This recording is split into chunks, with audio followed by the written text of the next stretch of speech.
Hello everyone, this is Coach Michele coming to you from the ATL. What's up, what's up, what's up? Welcome back to my channel, and those of you that are chiming in for the first time, welcome, welcome, welcome. So in today's video, we're going to talk about, can I use a virtual address in my home care business? So get your pen and paper and let's get started. So guys, there are several different answers to this question. So it depends, right? And when I say it depends on if you're in a regulated state or non-regulated state. So we're going to talk specifically about regulated states first, meaning if your state requires an application process, if there's processes in place, rules and regulations that you must follow in order to start your home care agency. And guys, side note, I'm not talking about the legal aspect of your business, setting up your legal entity, EIN, business license. I'm specifically talking about a home care license, and or some states may call it a permit, meaning you are filling out an application and you are paying a fee, aka you are in a regulated state. Then you cannot use a virtual address for your business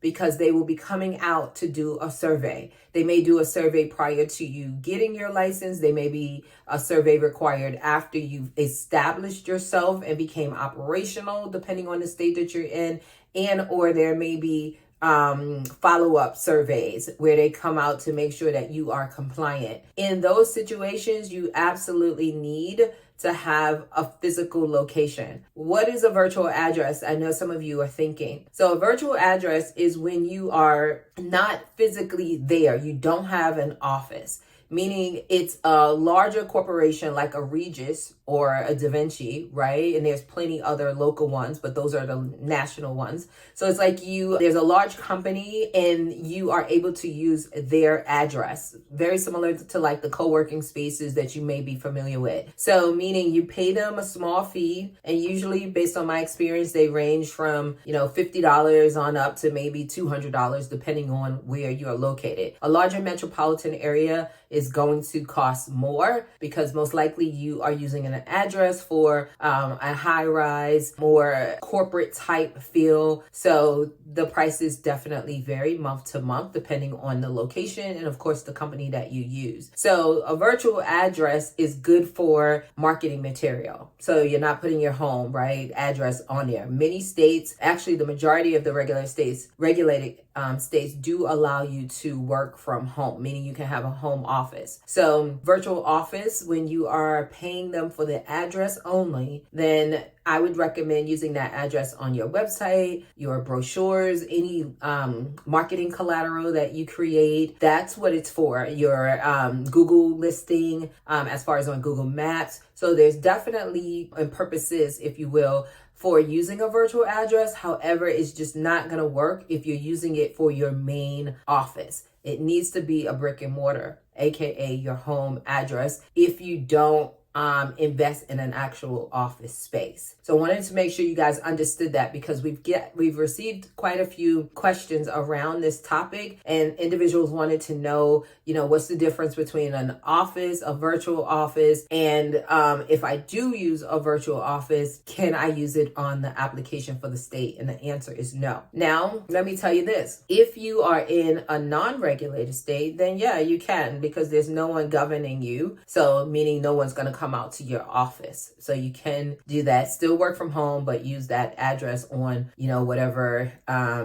you want to use it for, right? Now, side note, which it's not necessarily a side note, just a little continuation, if you will. Many of the companies that allow you to rent, if you will, their address as a virtual address for a small monthly fee also offers several other services, meaning you can have the address only, and then you can upgrade and utilize some of their other services, meaning you can rent an office. If you physically want to be in a space, you work better that way, maybe once a week, once every 2 weeks, once a month, whatever, behooves you, then you can rent an office by the day for a flat fee or per hour, right? In addition to that, you can rent a conference room. So say you work from home and you really don't want people in your home, which I agree and recommend not having individuals come into your home, you can rent out a conference room for the day or by the hour. So there's several different services that the virtual space offers that will allow you to accomplish what you need. Now you must have your records, your file cabinet, which should be locked, and you're making sure that you're adhering to HIPAA, so you're not violating anyone's privacy at your home office if you are working from home. So that's really important. So you're not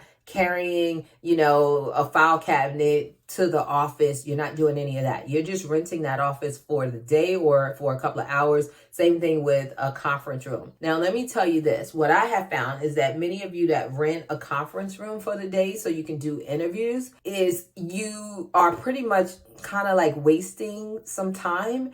And the reason why I say that is because you're doing it like, when I say doing it, meaning you're scheduling your interviews like a traditional business, like say a company you apply for, like, in telecommunications, right? So they may schedule someone for a 9 o'clock interview. They may schedule someone for a 10 o'clock interview, 11 o'clock interview, 12 o'clock interview. I don't recommend that in this industry for many, many reasons. And we can talk about that in another video if you guys need more information on that. I recommend scheduling everybody at the same time because they fill out the applications, differently, different speed. And then you can do group interviews. You can do group orientations because unfortunately, there's going to be times, more than none, where, everyone that you schedule for an interview is not going to show up. So then you're wasting your time, right? So you're sitting there at 9 and a 9 o'clock person doesn't show up, and then 10 o'clock person shows up, 11 o'clock person doesn't. So if you schedule everybody simultaneously, it's a better use of your time and you're able to leverage the space that you've invested in for a couple of hours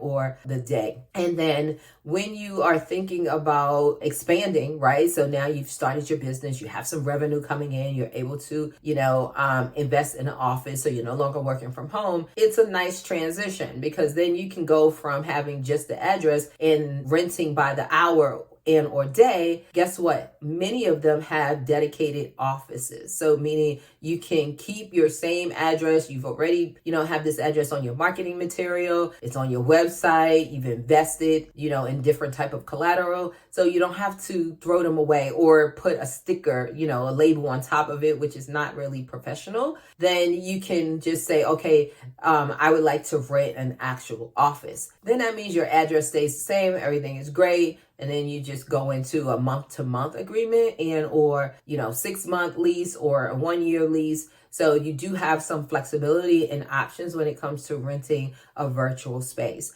So I hope this answered your question, gave you some insight and food for thought as you go out and do your due diligence. So again, I'm Coach Michele coming to you from the ATL. If you guys need any assistance, check out my website, myhomecarecoach.com. Make sure you like this video so I can continue to, bring more content to you. And I would love for you guys to comment. Let me know, are you using a virtual office? Did I just save you some headache? Answer some questions for you. And let me know if there's any other videos surrounding this topic or any topic that you would like more information on. Just put that, just comment down below. So again, like the video, subscribe so you can be notified every time I go live by turning on the little bell, the notification bell. So you guys take care. God bless. I hope to see each of you at conference. And if you don't know what I'm talking about, conference, definitely go to my website, myhomecarecoach.com, and click on events.